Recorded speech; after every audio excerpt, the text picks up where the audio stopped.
Good morning, people. Welcome to the magic world of thunder in the desert. First off, I want to say that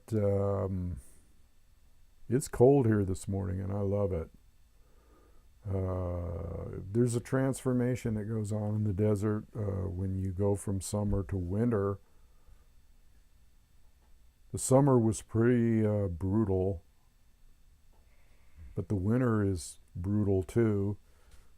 But I like this kind of brutal. I like cold, snow on the mountains. That hasn't happened yet, but it's on its way.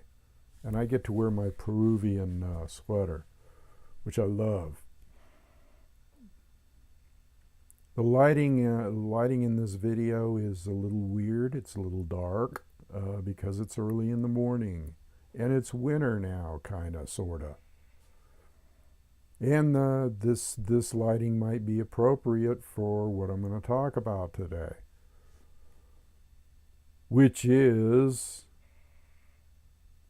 nuclear shit. Nuclear winter, walking in a nuky wonderland. I know I can't sing very good, but I can play the hell out of drums.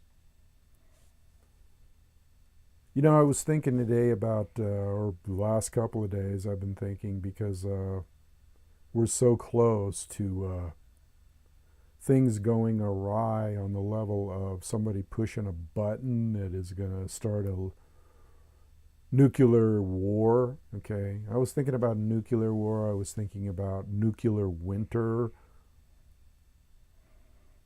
And I was wondering if people really do realize, if they really, really realize what the fuck they'd be in for if that scenario takes place.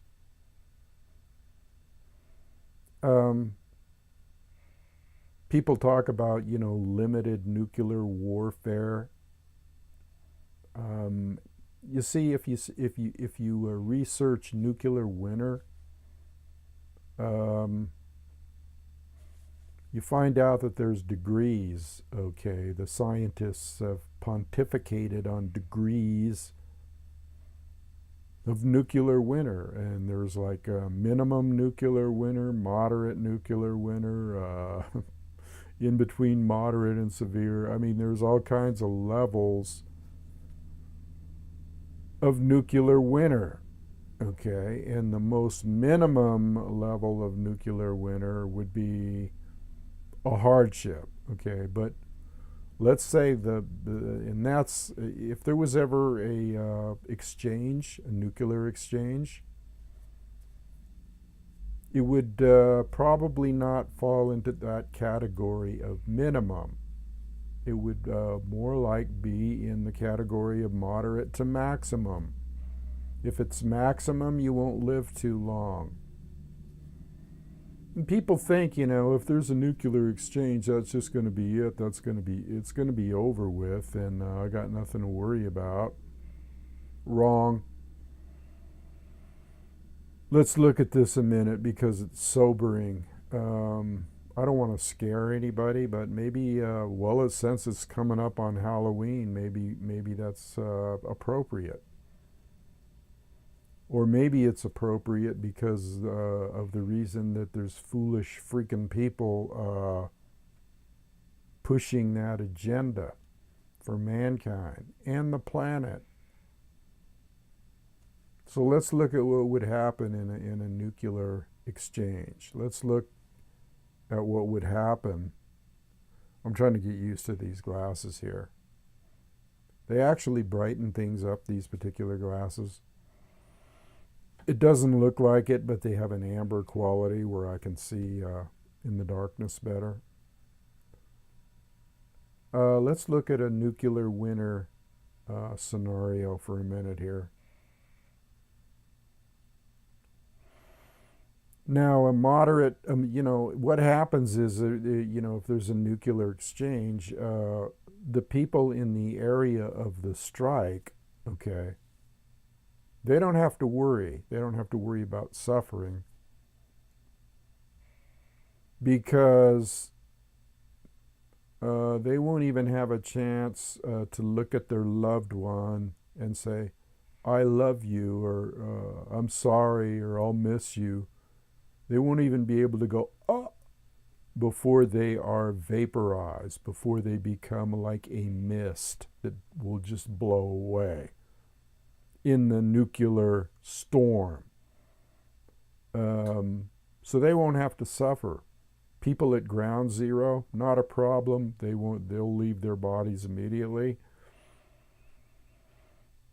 But it's the other people, the ones that aren't at ground zero, are going to be the ones that are going to have to live until they die in a horrendous situation. Okay.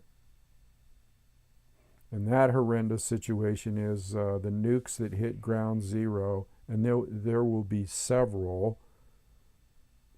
Because, see, there's no such thing as a limited nuclear strike. If one person strikes another, they're going to retaliate, and then the machines are going to take over and start retaliating against each other, because there's a lot of like automated retaliatory measures, shall we say. And there will be several cities around the planet. Don't know which ones they'll be, but there will be several cities that will have a virtual firestorm, and everything in a radius of so many miles will just be vaporized. Okay, and there will be a huge firestorm, and there will be a smoke and ashes. Now, I want you to think about what happens when just there's one volcano, let's say a Krakatoa at Java.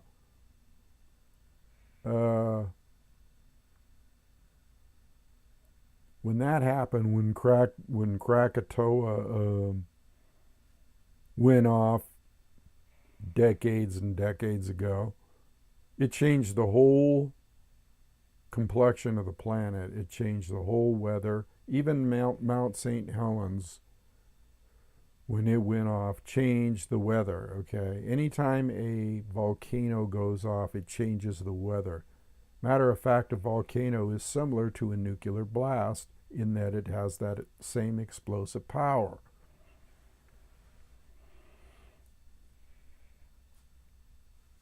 Now, if you get 10 nuclear blasts, let's say 10 cities, let's just say 10 cities. You're going to have firestorms in those cities, and you're going to have ash and smoke that is equivalent to a volcano. So that would be like 10 volcanoes going off at once, with radiation and ash and radiation and clouds blowing around the planet, because we have the Coriolis effect, which is a spin of the Earth's winds because of the rotation of the Earth. That's what's going to cause what they call a nuclear winter. Now, I want you to imagine waking up on a gloomy morning with no sun. And sometimes it's, you wake up, sometimes it's fun. I like gloomy mornings because I know they're temporary. But let's think about gloomy mornings for a decade. Let's think about gloomy mornings, morning after morning after morning, and no sunlight during the day. Let's picture the world temperature dropping 8 degrees immediately, maybe even more. All this stuff is speculative, see, because it hasn't happened. So all I can do is kind of punch it into their computer models and try to come up with what it's going to be like.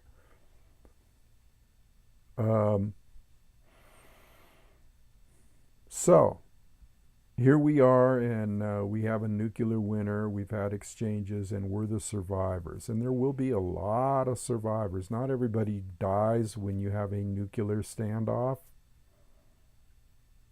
Not everybody dies immediately. I know this is cheery stuff, but hey, you know what? People walk around every day doing their business as usual and ignoring world affairs and ignoring the crazy pilots at the helm of the deep state, the neocons, and all these people that want war because they see they have bunkers. And they think that they're going to go in these bunkers and everything's going to be hunky-dory. That's a whole nother story, and I'm here to tell you that it isn't going to be. But I won't go into detail with that right now.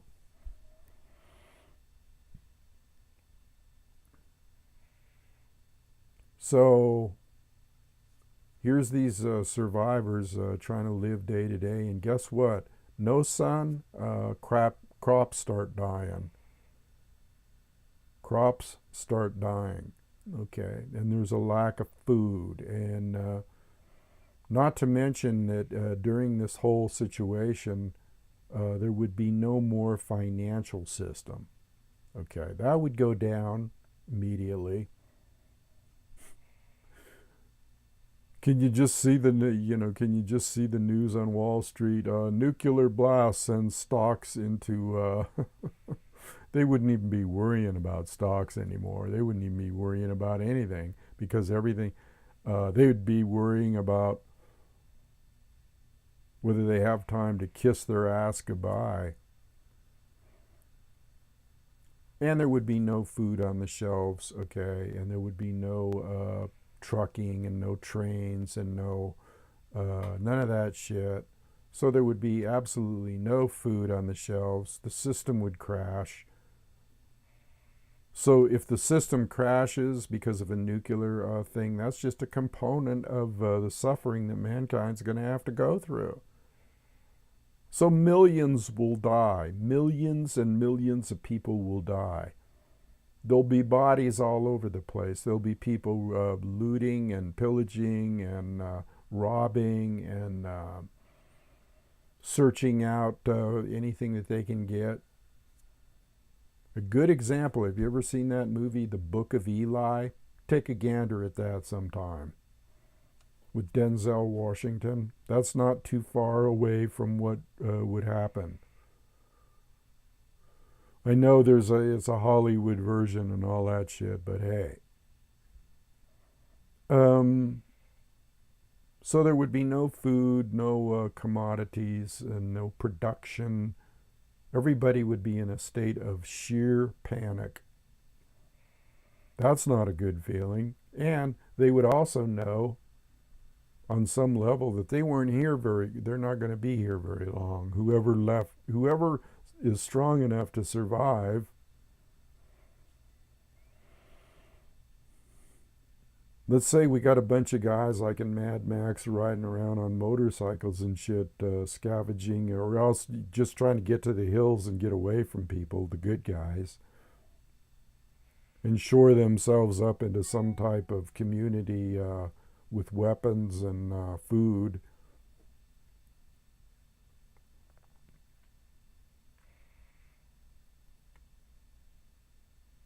Something to ponder, isn't it? Because you know that you would have this sense of a survival instinct to where you wanted to see how long you could last, maybe. And this is going to be a cold environment. It's not going to be a warm environment anymore, both physically, mentally, spiritually. It's going to be cold. And it's going to be horrifically scary for people. Because they will know at that point that the line has been crossed and this is it, okay? And there's no then you can't do anything about it. Then you can't go, oh my God, we got to stop these maniacs from pushing the buttons. We got to stop them from thinking in the terms that they're thinking about destroying Mother Earth, destroying mankind, and for what? Why would you do that? What would be worth doing that? Well, they think that power and money, or having a possession of a lot of land and money, and I said power already, but when you think about it, what power would they have? What, power over nothing? Power over people that are dying by the millions? Money for living on a planet that is going to go extinct as far as species? Uh, I don't get it. It's a madness. It's a psychotic madness. Here they're like trying to get power, trying to get resources, trying to take over lands, trying to get into that's what's causing all this shit. That's what's causing us to be on the brink of annihilation here and nuclear winter. Is this insatiable urge to just have everything, when in reality you can't possess a fucking thing.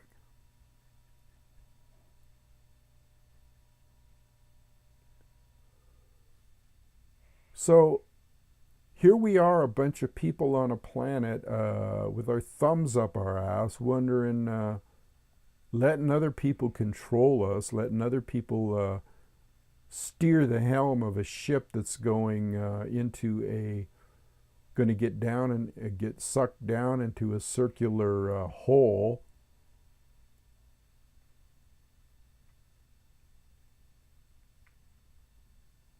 Now, after the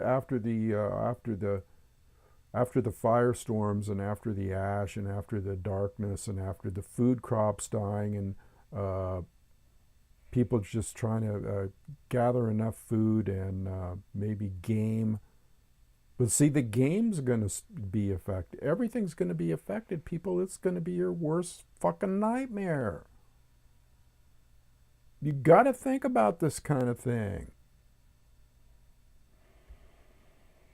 Or you don't have to think about it. But today you're going to think about it because you're watching my video and I'm talking about it. It's your choice whether you want to think about it after this. It's not something you want to dwell on every day, but hey, there's always a reason I do things, and that's like maybe to wake people up and have them take action against these people that are doing this. And I don't mean going to the voting booths and voting for Donald or Hillary, okay? Vote from the rooftops, people. That's the only way you're going to affect change, unfortunately, is by the warrior way. You will either die on your knees or fight.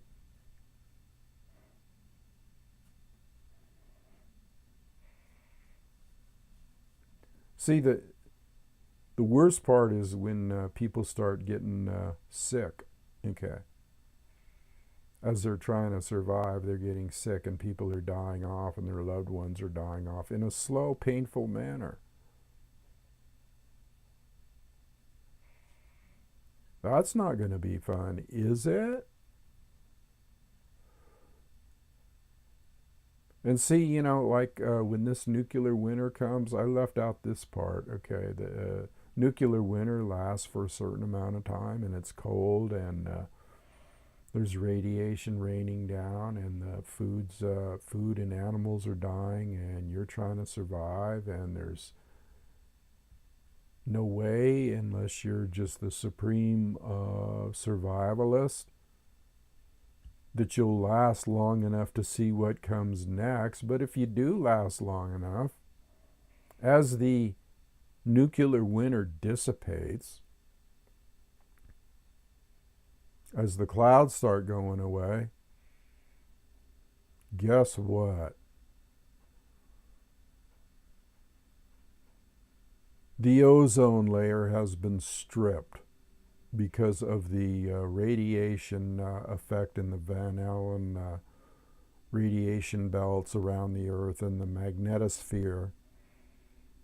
And so basically what's happened is this nuclear cloud has been protecting you in a way, But as soon as that goes away, you're going to go from complete darkness and being cold to being fried.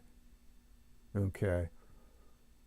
Because there won't be any protective layer against the sun, and the sun will just start burning the earth up and the people and everything else on it.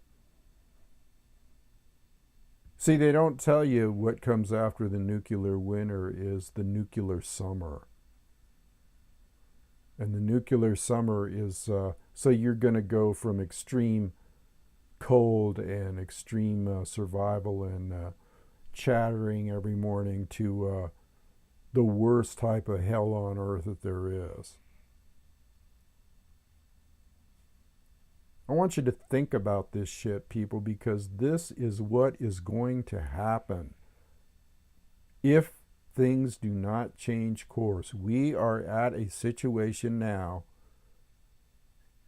where these numbskull, psychotic sons of bitches are talking limited nuclear warfare.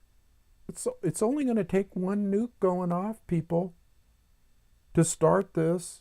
One plane being shot down with nukes on board, one retaliatory, let's take a scenario like where somebody shoots this, in the Syrian conflict, somebody shoots down a Russian aircraft, or several. Or even an American aircraft, or there's a no-fly zone, or somebody takes a man-pad, one of these terrorists that are being supplied shoulder-launched missiles, shoots down a Russian Su-24 or 25, and it escalates, and the people start pointing fingers, and there's nuclear missiles all along Russia's border now because of the NATO sons of bitches. And Russia really has tried to avoid this. They really have. I have to give them credit. They've really tried to continue with peace talks, and not because they're afraid of the West. They're not afraid of the West. They're afraid of what could come out of the West's psychotic behavior. I mean, can they overpower? Could they strike the West first? Hell yes. They've got advanced, Russia does, and China too has advanced nuclear weapons that can go up into space and launch 10 warheads in a zigzag pattern with radar jamming. Take out a bunch of cities. They could strike first, but they haven't, and they don't want to. They don't have a desire for war. That's what I'm talking about when I say when I said in my previous videos, the moral high ground. Russia has it. They don't want war, but it seems like the maniacs over here in the USA and NATO and all those people want war because they're pushing very, very freaking hard. And again, you have to wonder why, don't you? What is power going to do any good for them if there's a nuclear winter? What is power, land, money? Money will be worthless. They'll be throwing it in the streets. They'll be using it to build campfires with. It'll be worthless.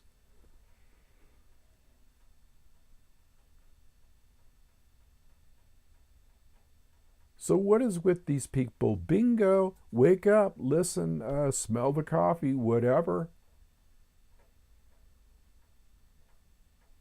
If I was calling the shots as far as what people should do, I would form like a French underground, like in World War II, like the French people had in Paris. Kids, women, men, all working together to overcome the Nazi thugs that took over Paris. And they succeeded, okay, because they didn't sit around on their ass and talk about it. They laid their life on the line. Many, many people died. Many people were tortured. Many people were lined up and shot. But they didn't quit. They were warriors. Men, women, children. Women were used as spies with the Nazis, went to bed with them. They did everything that they could, and they won. They stopped the tide of the Nazi regime and the SS thugs from torturing, maiming, and murdering. But they weren't worried about nuclear situations back then. They were just worried about their freedom. So what is at stake now, people? A hell of a lot more than just freedom. It's your very life and existence for you and your children and grandchildren.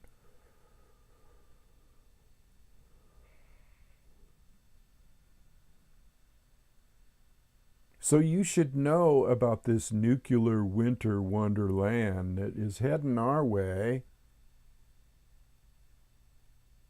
How many people think about this day to day? How many people think about what is going on? As they sit, having their latte at whatever coffee shop of their choice,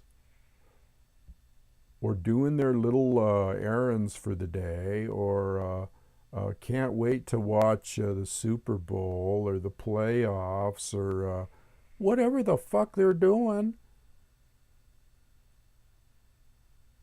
People avoid talking about situations that are disturbing. It should be a matter of course. You should be sitting at Starbucks or your favorite coffee shop with your friends, with your group of friends, if you have any, or with people of like mind, talking about scenarios like this and what can we do about it. Can we form a French underground? Can we garner a mentality of the warrior mentality? Can we be like the Vikings of old? Can we be like the Apache warriors? Can we be like people that are in control instead of having us being controlled? Of course, you can just shine all this shit on and you can accept fate, what you think is fate. But hey, as long as we're on the stage here, it's kind of like a Shakespearean play. As long as we're on the stage here, how do you want to play this out? As a pathetic, groveling slave? Would you like watching that in a movie? Everybody's a pathetic, groveling slave, and these taskmasters were beating them with whips. No, you'd be out there eating your popcorn and going, "Oh, you got to rise up, man. You got to get out of there. You got to form a little army. You got to, you got to do what you got to do." You would be rooting for the people that were oppressed. Why not root for yourselves then? Because that's exactly where the fuck you are.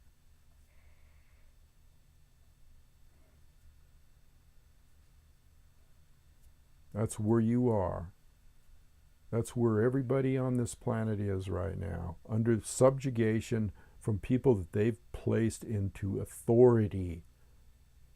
How did these people get there? Well, you voted them in. You went along with the show. You went along with the program. I know the lights are doing weird shit right now. It's early morning in the desert, and the the curtain's blowing, and I love it. And it's kind of cold and chilly, and I'm in my warm sweater here talking about horrific fucking things. But you know what? This is shit that needs to be heard. I'm sorry.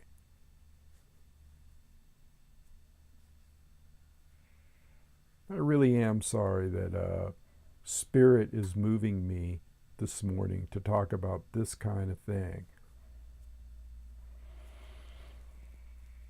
And if you don't want to do something about this, then the least you can do is just have a hell of a good time. Okay, let's say you just want to ignore all this shit and accept the fact that the earth is going to be burnt to a cinder and this beautiful home we live in is going to be a shithole.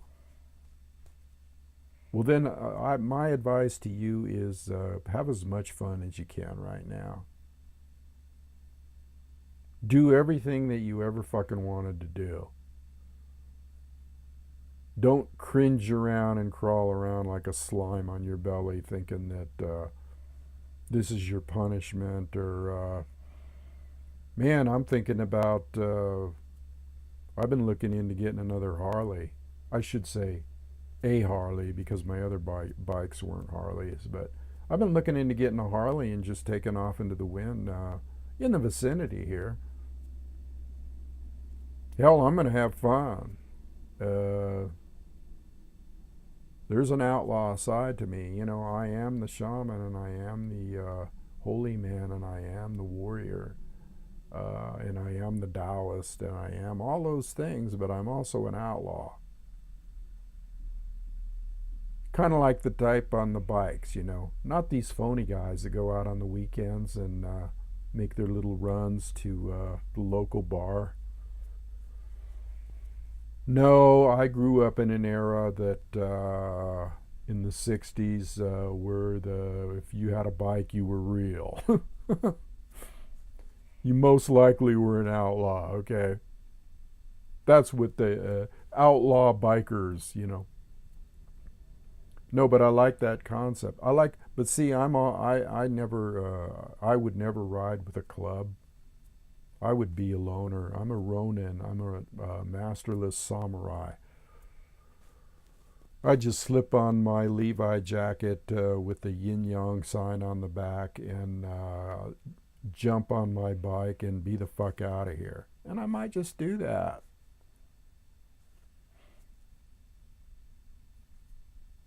Because when I see what's coming, might as well, baby. Might as well just have as much fun as you can.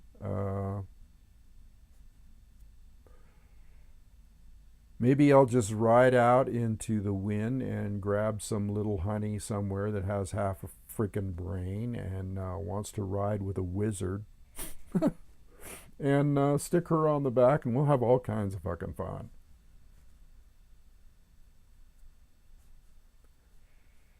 Oh, yeah, I know. I'm getting off on a tangent here. But my point is, you better have as much fun as you can right now. Because virtually what's happening here is other people are sentencing you to death. They're sentencing you to death. And yeah, I know we're all going to die sometime. We all got to go sometime, right? But Jesus, is that the way you want to go? Well, if you do, well then let's have a freaking good time here. Call up Thunder and we'll have all kinds of parties and shit. Incidentally, I want to tell a few people out there that write me. I'm sorry I haven't written back. I've been getting a lot of things that I got to do and take care of, and a lot of emails, and I'm behind. Oh, seems like more and more people are joining my channel here. Must be talking some shit here, some good shit, some truthful shit. See, I don't focus in on every day on every little freaking conspiracy theory and what's going on. Sometimes I do. I talk more in general terms of like the lay of the land and what's going on with countries.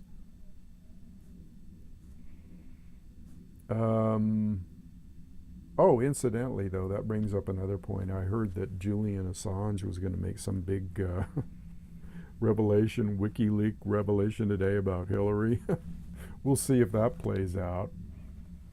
They'll probably blow up the embassy over there that he's being protected in with a drone or something. Anyway, I digress, but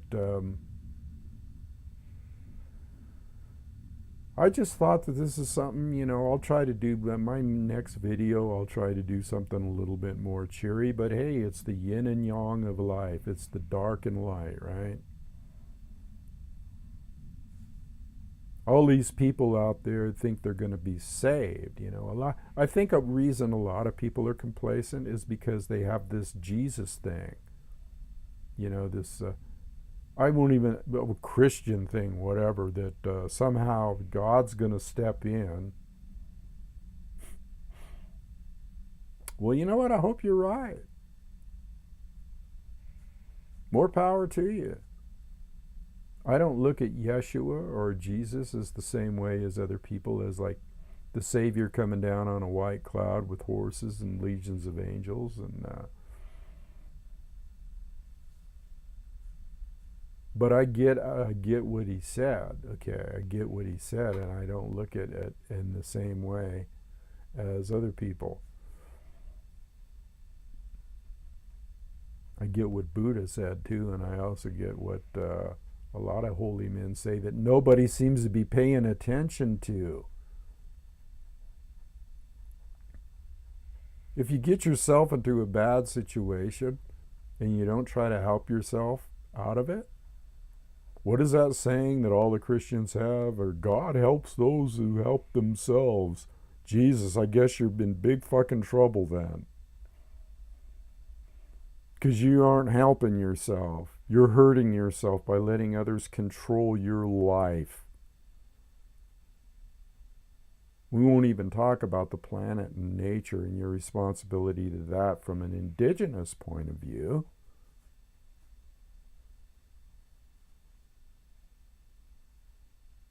I know this is sharp rhetoric, but like I say, Spirit moves me to do certain things, and I just do them. And I always review my videos before I release them. I might review this and go, oops, no. But, you know, I'm not leaning that way. I'm leaning towards, yeah, this is be something that needs to be said, needs to be thought about, needs to be in your consciousness, at least for a day or two. Okay? You can handle that, right? Okay, well, I guess I better end it there. I'm ranting and raving, but it's all good, people. It's good to talk. It's good to think. It's good to have excellent spiritual. This is a spiritual conversation because it has to do with the very fabric of our existence. And what's that saying?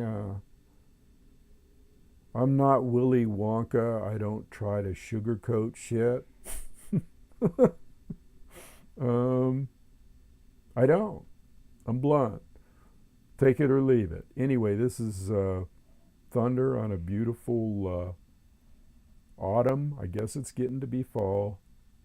Morning in the desert. Wishing you happy trails. Adios.